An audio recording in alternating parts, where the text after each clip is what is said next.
Assalamualaikum warahmatullahi wabarakatuh. Saya Robi Febrian, kembali lagi di episode podcast Obses, obrolan sukses. Hari ini kita akan membahas tentang akademik dan organisasi. Ini suatu polemik yang kadang menjadi sebuah pertimbangan untuk mahasiswa sebetulnya. Hari ini kita dibarengi oleh wanita cantik, mahasiswa di ujung tanduk dan juga mahasiswa di ujung tanduk ada Teh Nadila. Assalamualaikum Teh Nadila. Selamat pagi. Selamat pagi.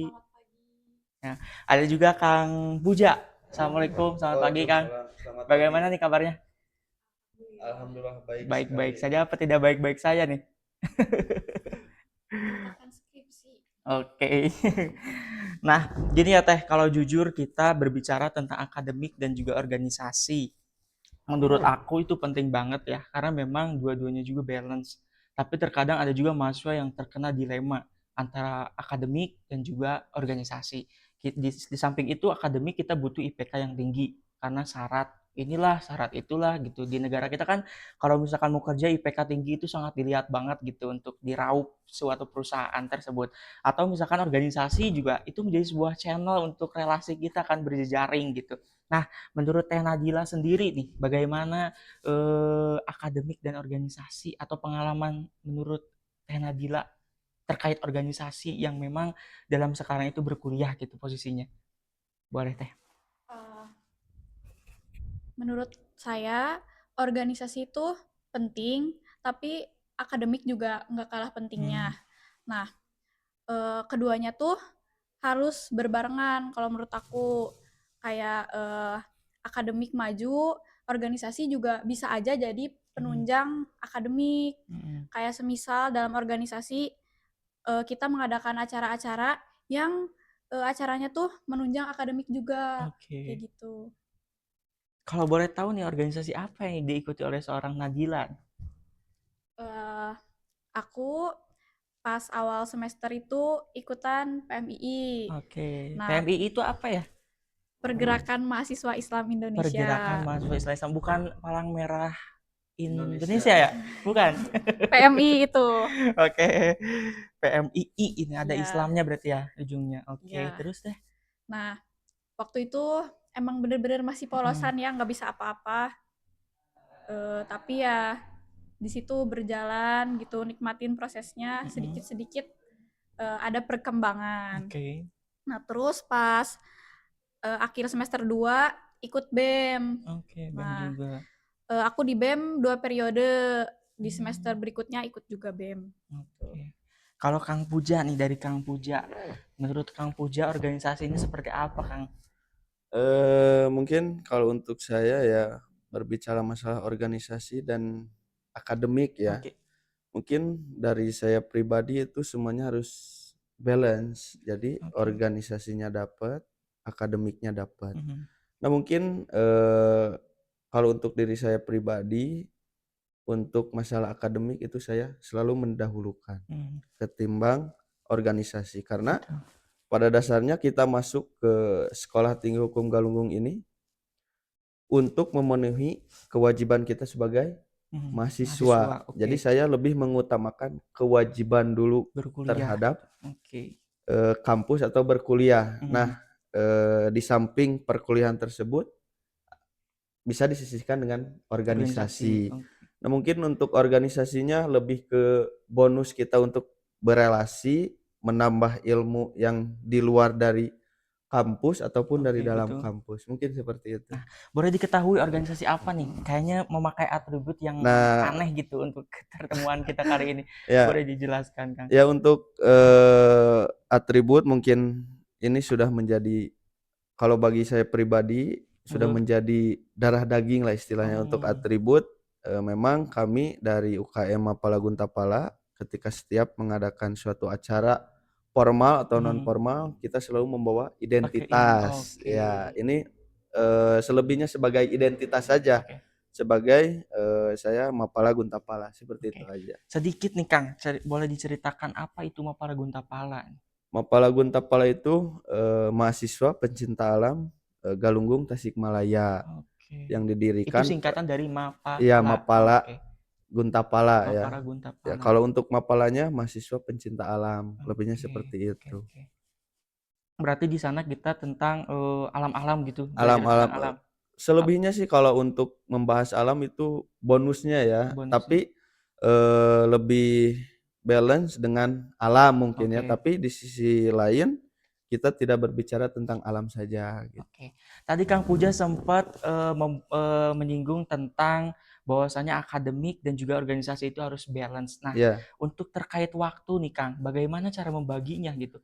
Karena memang akademik itu ya kita ketahui lah SKS berbobot iya, itu banyak dan betul, juga jamnya juga lumayan lah iya, agak lelah gitu untuk berpikir, untuk kita berdialogisasi dengan dosen dan lain iya, sebagainya, tugas dan lain juga organisasi ditambah juga nih ada kopdarnya, ada iya, rapatnya, ada juga misalkan latihan iya. gabungan dan lain sebagainya. Bagaimana nih cara membagi waktu antara organisasi dan akademiknya?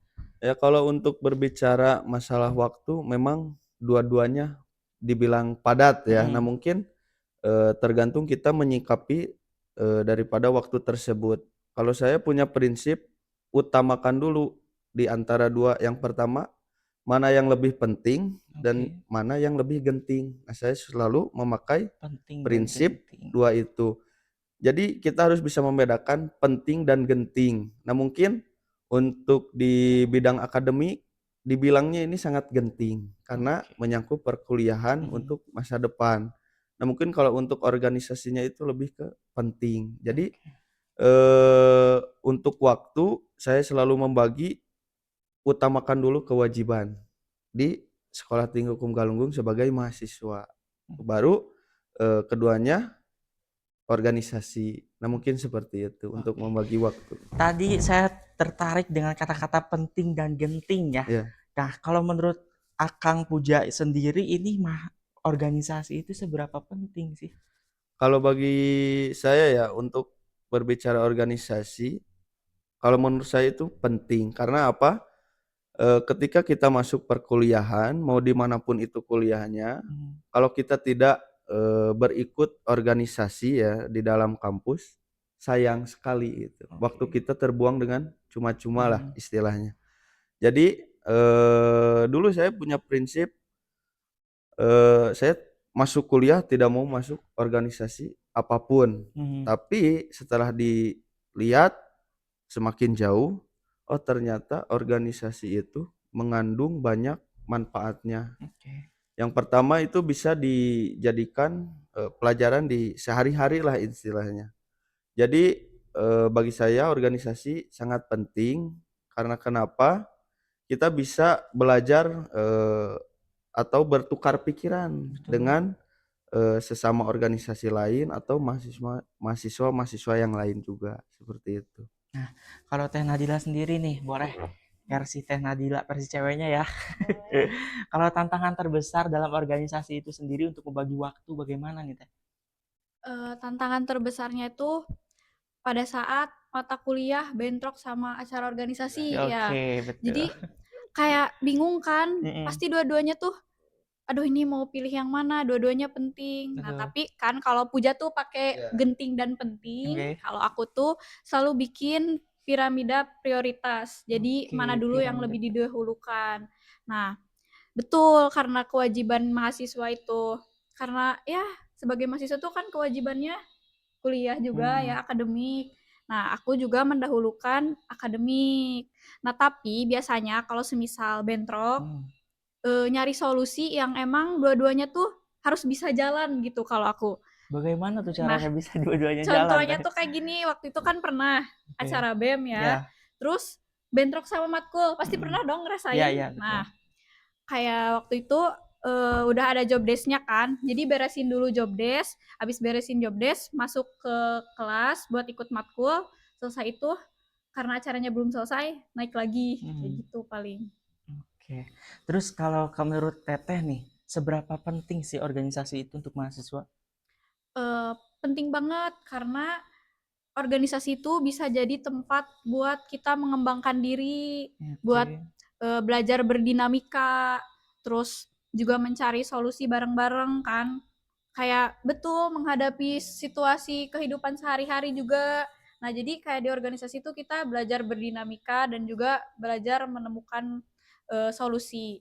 Kayak emang mungkin nggak langsung kelihatan secara langsung ya Iya. hasilnya, tapi nanti tuh jadi bermanfaat gitu, jadi bekal untuk kita ke depannya. Betul Gitu. sekali ya. Boleh sedikit saya ingin tahu bagaimana latar belakang Teh Nabila ketika berorganisasi. Apa yang membuat dalam organisasi tersebut saya mendapatkan apresiasi tertinggi atau misalkan prestasi, wow, saya bisa di titik ini loh gitu. Atau misalkan saya bisa bisa bisa apa gitu dan suatu ketakjuban keajaiban dalam diri gitu. Apa sih gitu? Nah, dulu tuh sebelum ikut organisasi, Mm-mm. bener-bener yang nggak bisa apa-apa kan. Oke. Nah, pernah tuh satu waktu di PMII ngadain acara, disuruh jadi MC. Nah, tapi dulu tuh belum bisa ngomong depan umum, kayak masih malu-malu banget gitu. Tapi ya di situ belajar gitu, dikit-dikit mulai pede gitu buat ngomong di depan umum. Terus kayak pas di BEM juga, dulu tuh kayak kan jadi sekretaris ya. Nah, masih kaku buat pegang laptop atau ngetik-ngetik. Nah, sekarang-sekarang tuh udah mulai mendingan gitu, kayak Oke, eh ya nambah skill dikit-dikit gitu. betul. Karena emang pas di BEM juga setiap jadi panitia tuh kayak ganti-ganti, nggak yang itu-itu aja. Jadi kayak pernah jadi seksi konsumsi, terus jadi bendahara, logistik, kayak jadi ketua pelaksana. Dan jadinya tuh bener-bener nambah skill dan pengalaman kayak Betul, gitu. betul, betul. Kalau tadi sebuah keajaiban atau prestasi yang didapat, sekarang saya ingin nanya tentang keluh kesahnya nih. Apa sih yang pernah merasa, ah gara-gara organisasi nih saya seperti ini gitu. Gara-gara organisasi nih saya kayak gini gitu. Ada nggak sih? Sebenarnya keluh kesahnya tuh pada saat waktu itu ngerasa capeknya aja Iya. sih. Nah, Oke. tapi pada saat udahnya tuh selalu menyadari bahwasannya, oh ini loh manfaat organisasi itu, kayak gitu sih. Jadi lebih ke dijalanin aja. Dijalani dulu, dirasain dulu, Ya diresapi baru dirasain dulu. ketahuan jawabannya gitu ya. Betul, betul. Oke. Kalau versi Kang Puja sendiri nih, pernah nggak sih merasa menyesal gitu? Terlalu banyak menanggung resiko, terlalu Kal banyak menanggung tanggung jawab gitu, beban gitu. Oke. Kalau untuk, berbicara masalah menyesal ya, kalau menyesal sih tidak ada. Kalau berat di tanggung jawab sih emang berat Iya. ya. Mungkin semuanya juga yang, bergabung di dalam organisasi mempunyai tanggung jawab, tersendiri Hmm. mungkin ya. Kalau untuk saya sih kalau menyesal tidak ya, tapi lebih ke berat aja tanggung jawab karena, apa yang kita laksanakan, apa yang kita lakukan di dalam organisasi, itu kan nanti yang jadi bakal, Iya, menjadi tanggung jawab. betul. Istilah kalau untuk organisasi kan tiap tahun ada pergantian periode ya. Pengurus. Oke. Nah mungkin nanti, kita bikin, LPJ-an atau apa itu kan yang harus nanti kita dipertanggungjawabkan. Mhm. Lebih ke berat aja gitu rasa, tanggung jawab. Kalau untuk menyesal tidak ada sih sampai Menyesal saat tidak ini. ada berarti ya. Ya. Sampai sekarang gitu akademik saya kok nilainya C gitu, kok Nah iya, akademik saya nilainya D atau sampai mengulang gitu, ya gak ada ya? nggak ada. Gak ada, oke. Berarti masih balance. Oke teman-teman, sekarang kita pengen denger nih pengalaman dari Kang Puja terkait Mapara Guntapala. Di Mapara Guntapala pernah prestasi apa sih Kang?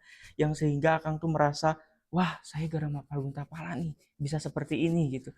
Kalau untuk, prestasi ya, di Guntapala tersendiri untuk saya pribadi, istilahnya untuk dulu sebelum saya masuk ke organisasi Guntapala, Hmm, kalau dibilang pendiam enggak sih ya, cukup oke. aktif lah. Cuman ketika sudah masuk organisasi lebih bisa memberanikan diri untuk tampil di acara, manapun atau undangan apa. Contohnya ya seperti ini, Oke. untuk acara podcast Siap, bisa siap. ngobrol, atau sharing bareng ya. Oke, betul, betul. Kalau dulu saya tuh acara kayak gini paling anti, soalnya ketika, di kamera atau apa, malu Malu, lah, oke, jadi nervous. ada rasa malu atau tidak pede. Oke, Nah mungkin setelah masuk Mapala Guntapala, banyak ilmu yang didapat, banyak pengalaman yang didapat, akhirnya, saya percaya diri, "Oh, saya bisa." Jadi saya oke, tidak, nggak pernah mengeluh gitu,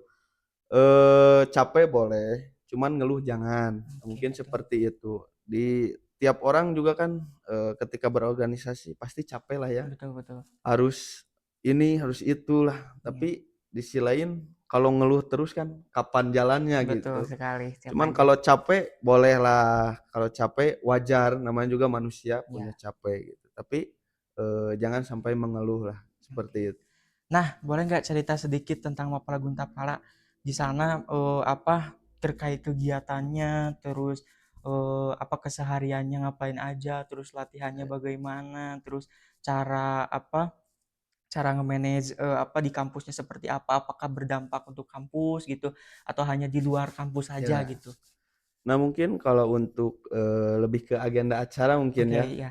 kegiatan mungkin untuk, Mapala Guntapala tersendiri, kami selalu mengadakan acara rutinan atau tahunan yang biasa, seperti kemarin kan ada penerimaan mahasiswa baru Mhm. untuk, istilahnya perekrutan lah. Oke.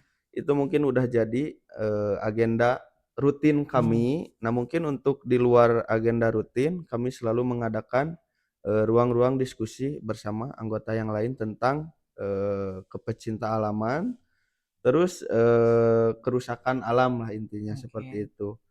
Nah, yang kedua mungkin, apa ya, kalau dibilang kegiatan mungkin, di kampus tadi berbicara masalah dampak ya. Kami selalu mengadakan agenda Jumsih di Jumsi, kampus, oke. Jumat Jumat bersih. bersih, Jadi oke. istilahnya setiap hari Jumat, kita selalu mengadakan Jumat Bersih-bersih bersih, kampus, bersih-bersih oke. kampus. Nah, itu kan sangat berdampak sekali untuk Mhm, betul betul kampus betul. menurut saya. Karena di sisi lain kita menjaga ekosistem atau kebersihan di lingkungan Di lingkungan kampus, kampus, mungkin betul seperti betul. itu. Oke. Sangat menarik sekali ya jawabannya, luar biasa narasumber kita kali ini.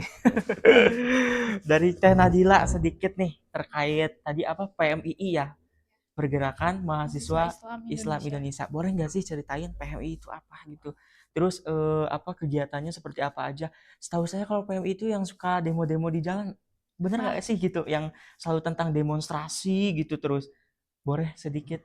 kalau misalnya PMI STHG itu sedikit berbeda ya, karena kita tuh hampir dibilang jarang banget ataupun kayaknya udah lama juga enggak gitu kayak Mhm. ikut-ikutan demo kayak gitu. Kenapa Nah, tuh alasannya? Karena biasanya PMI itu identik dengan demonstrasi. Kenapa PMI STHG menolak untuk demonstrasi itu teh? karena apa ya, banyak cara lain gitu Cara lain. selain Oke. dengan demonstrasi, bisa aja kan dengan audensi atau Mm-mm. gimana gitu yang mungkin lebih. Oke. Kalau kegiatannya teh ngapain aja nih? Biasanya tuh ada kajian rutinan. Nah, kajian rutinannya itu bahas tentang materi-materi di kampus. Jadi Hmm, kayak lebih ke diulang penunjang kembali aja, gitu. iya, Oke. kayak penunjang gitu. Hmm. Kalau PMII tersendiri itu dampak untuk kampus apa nih teh? Apakah ada pernah prestasi gitu untuk kampus membawa nama kampus gitu? Boleh? Kalau semisalnya dampak langsung tuh mungkin eh, karena PMI itu organisasi eksternal ya, Mm-mm. jadinya gak terlalu berdampak. Nah, tapi apa sih? Paling aku tuh biasanya lewat BEM. Nah, Hmm. gitu. Terus kan juga eh acara-acaranya beda gitu sama di kampus. Jadi nggak yang langsung bersinggungan gitu, karena kan organisasi eksternal. Betul. Nah, paling lewat BEM aja sih gitu. Oke. Nah, dari sekian kegiatan yang telah dirasakan oleh Tanya Dila selama organisasi, apakah pernah ada rasa menyesal karena sudah mahasiswa di ujung tanduk sekarang?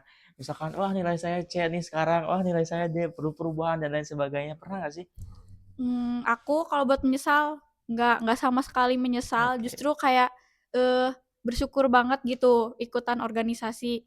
Nggak yang pas jadi mahasiswa tuh nggak yang diem aja atau gimana, karena berdampak banget. Kalau capek emang bener kan, pasti ya Oh ya, capek gitu, pasti ada. semua orang juga pasti ngerasa capek. Nah, tapi, aku selalu ngingetin gitu pada saat capek bahwasannya nggak ada, semua hal yang aku lakuin tuh nggak ada yang Hmm, sia-sia gitu. Jadi ya udah jalanin aja gitu. Terus, untuk masalah nilai A, B, C, D gitu kan kayak sebenarnya dengan adanya kajian PMII atau dengan diskusi sama teman-teman di BEM atau dimanapun kayak berdampak juga, kayak nambah ilmu iya. gitu. Jadi menjawab pertanyaan-pertanyaan selama di kampus gitu ya, kurang lebih untuk PMI ini. Jadi Iya, ketika dosen memberikan pertanyaan-pertanyaan yang sulit gitu, kita kan bisa bahas setelah itu di PMII gitu untuk menghadapi dosen pertemuan selanjutnya begitu kurang betul. lebih ya. Iya kadang kayak gitu, tapi kadang juga, di PMI duluan diajarin, pas di PMI nggak ngerti nih, tapi pas di Hmm. kampus kayak, "Oh ini yang diajarin," kayak gitu Oh sih, gitu. lebih Jadi ke selangkah lebih maju gitu ya? iya, kayak Selangkah lebih maju daripada mahasiswa yang lain yang tidak betul mengikuti betul, organisasi. Oke, luar biasa ya organisasi ini dan juga akademik tentunya tidak pernah harus iya, dilupakan. betul. Nah, tips nih Teh, selanjutnya performa cara tetap menjaga agar tetap stabil gitu antara akademik dan organisasi. Bagaimana nih performanya? Apakah harus membuat jadwal yang serinci di Excel gitu atau misalkan kalau saya zaman dulu saya ikut Iya. organisasi juga ya Kang Teh. Dulu saya di pesantren gitu, apa saya buat di pintu lemari itu semacam jadwal gitu. Jadi hari ini saya harus buat apa, selama ini harus buat apa, hari ini harus apa, ini dan lain sebagainya. Sehingga ketika saya buka, ketika bangun tidur, setelah mandi atau mau ganti baju, itu selalu kelihatan gitu. Oh jadwal saya ini, jadwal ini saya kayak gini. Apa kayak gitu juga apa gimana nih Kayak cara versinya? jadi udah tahu ya hari ini mau ngapain Ya, aja gitu. kalau saya kayak gitu kan Nah dia. kalau dulu pas zamannya SMP sama SMA emang gitu. Oke. Tapi pas kayak kesini tuh, eee, paling kayak, oh nanti, ngampus biasa, habis itu Hmm, rapat atau apa gitu, kayak, habis rapat ada tugas nih dikerjain dulu atau gimana, kayak udah disusun aja kayak karena udah setiap hari kan, hmm. pasti kayak gitu terus dan berulang, jadi kayak udah tahu aja susunannya mau ngapain aja setiap harinya, kayak gitu Oke, sih. oke, betul ya. Itu salah satu versi mungkin dari Teh Nadila yang organisasinya PMII dan juga apa tadi? BEM ya? BEM. BEM, oke. Nah, tadi apa terkait performa cara menjaga atau membagi waktu antara akademik dan juga organisasi. Sekarang nih Teh, pernah nggak sih di akademik merasa apa misalkan saya dapat nilai ini bagus ya karena langsung dari organisasi gitu. Ada nggak sih? Misalkan gini loh, akademik misalkan kalau kalau dulu kan ada ranking ya, kalau Iya mahasiswa iya nggak ada iya. ranking ya, misalkan A, misalnya nilainya A. Oh ini saya pernah nih dari senior ini misalkan. Atau misalkan, oh saya pernah nih diajarin sama senior ini gitu. Atau apa itu berbentuk apa yang bisa berdampak langsung pada akademik gitu. Kayak mungkin, nggak kelihatan secara langsung ya, karena Hmm, kan diskusinya juga, nggak yang kayak bimbel gitu, kayak kayak udah gitu. aja nggak kayak diskusi kayak kan diskusi biasa gitu, nggak kayak yang bimbel gitu. Jadi kayak mungkin itu berdampak, tapi kayak nggak terasa aja gitu Mhm, sedikit-sedikit. Tapi emang bener pernah sih sering ngerasa kayak, "Ini tuh pernah diajarin," gitu, "tapi hmm, di mana?" Terus udah tahu kan, kayak gitu. Pasti hmm. ada sering ngerasa kayak Oke, gitu. berarti Teh Nadila lebih ke akademik dulu apa organisasi dulu nih? Kalau seandainya saya kasih pertanyaan atau kasih suatu permasalahan isu ditenggang gitu. Apa tadi penting dan Genting. genting. Nah, keduanya misalkan disifatkan genting gitu. Akademik harus terjalankan hari ini, organisasi harus terjalankan hari ini. Kamu akan mengambil yang mana? Aku tetap ambil akademik, tapi kata aku juga itu, kita nyari solusi yang dua-duanya bisa jalan, kayak yang Oke. tadi, kayak gitu. Tapi Berat emang biasanya sih rapat-rapat juga nggak ganggu akademik sih, kayak oke. disesuaiin jadwalnya. Berarti disesuaikan saja Iya, betul. organisasinya ya. Oke. Iya. Oke, untuk Kang Puja boleh Kang Puja, adakah tips manajemen waktu untuk membagi gitu? Versi Kalau Kang Puja kayak gimana nih? berbicara waktu mungkin cukup berat ya karena kita harus bisa membagi waktu. Yang pertama mungkin dengan perkuliahan atau di bidang Betul. akademik, yang kedua organisasi. Mungkin kalau udah yang punya pacar mungkin bersama pacar atau yang sudah punya pekerjaan Betul, betul. dengan pekerjaan. Nah, cuman kalau untuk waktu saya selalu membagi-bagi, diporsikan, Diporsikan. mana dulu yang harus didahulukan. Nah, kalau untuk saya mungkin yang pertama, saya selalu mendahulukan eh, kuliah atau di bidang akademik terlebih dahulu, yang kedua keluarga, yang ketiga organisasi, yang keempat baru mungkin kalau sudah mempunyai pasangan mungkin bersama Oh, pasangan luar ya. biasa. Targetnya Eh, sangat disusun ya, rapi. Terus Oke. mungkin berbagi waktu juga di sambil kuliah, sambil bekerja, menyisihkan waktu untuk pekerjaan, mungkin Oke. seperti itu. Jadi kalau tidak teratur waktunya mungkin akan sangat sulit sekali Iya, kalau bagi saya gitu. betul. Harus membagi, beberapa waktu, acaranya sama, aduh sangat sulit sekali gitu. Sulit ya. Jadi kita harus bisa memikirkan, mana dulu yang harus kita dahulukan gitu. Sedangkan semuanya sama-sama pentingnya gitu. Betul, betul, Cuman tergantung kita mengambil keputusan betul. apa mana dulu yang harus kita didahulukan seperti itu. Tadi sempat dikatakan diporsikan. Itu diporsikannya bagaimana nih Kak? Kalau tadi Teh Nadila katanya dibikin apa Teh? Kayak apa sih namanya? Piramida prioritas. Piramida prioritas. Kalau saya di print gitu Kang, atau diketik atau ditulis gitu di lemari, ditempelkan di lemari. Ya. Kalau versi Kang Puja gimana nih porsikannya nih? Kalau untuk dari diri saya pribadi untuk masalah waktu, saya tidak dibikin seperti piramid atau di print seperti apa, talar aja lah gitu. Talar, oke. Tapi seenggaknya sudah paham gitu. Oke. Misalkan, oh sekarang jadwalnya ini, Ya, acaranya dengan yang ini atau yang ini betul, seperti itu. betul. Jadi memang bagus, harusnya sih seperti itu ya. Hmm. Jadi kita tahu gitu tiap hari kita Deadline acaranya kita apa apa gitu, saja, oke. ya.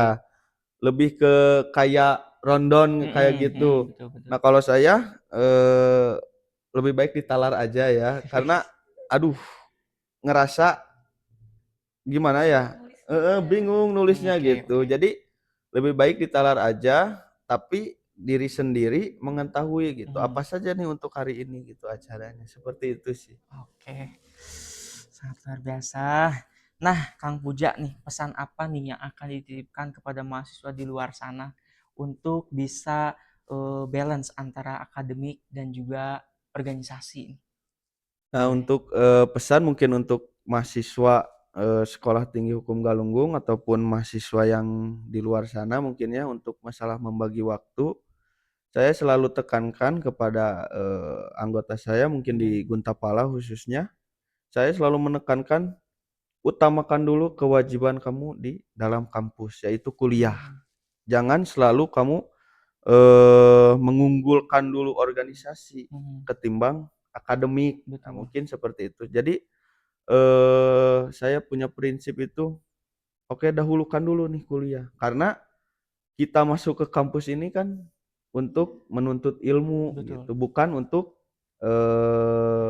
awalnya berorganisasi seperti Oke. itu.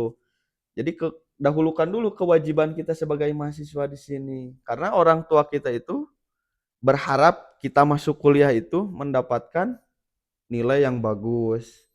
Istilahnya dapat prestasi dari kampus lah Betul. seperti itu. Tapi di sisi lain mungkin kita coba belajar membuka waktu untuk organisasi. Oke. Karena sayang sekali gitu ketika kita masuk ke kampus hanya sekedar kupu-kupu, kuliah Kuliah pulang. pulang. Oke. Sangat sayang sekali lah. Setidaknya kalau kita masuk organisasi, kita ketika beres mata kuliah kita bisa berdiskusi, ngobrol bareng, sharing tentang apapun itu atau masalah kuliah, masalah organisasi atau apa. Jadi membuka peluang sangat bagus sih menurut saya untuk mahasiswa mungkin nanti yang akan datang untuk Oke. ikut berorganisasi karena kebanyakan sekarang mikirnya itu mahasiswa yang lain, "Ah, buat apa sih organisasi Betul. gitu? Ngapain sih?" Iya. Istilahnya males lah gitu, Mm-mm. luangin waktu, ini harus ini. Tapi Betul.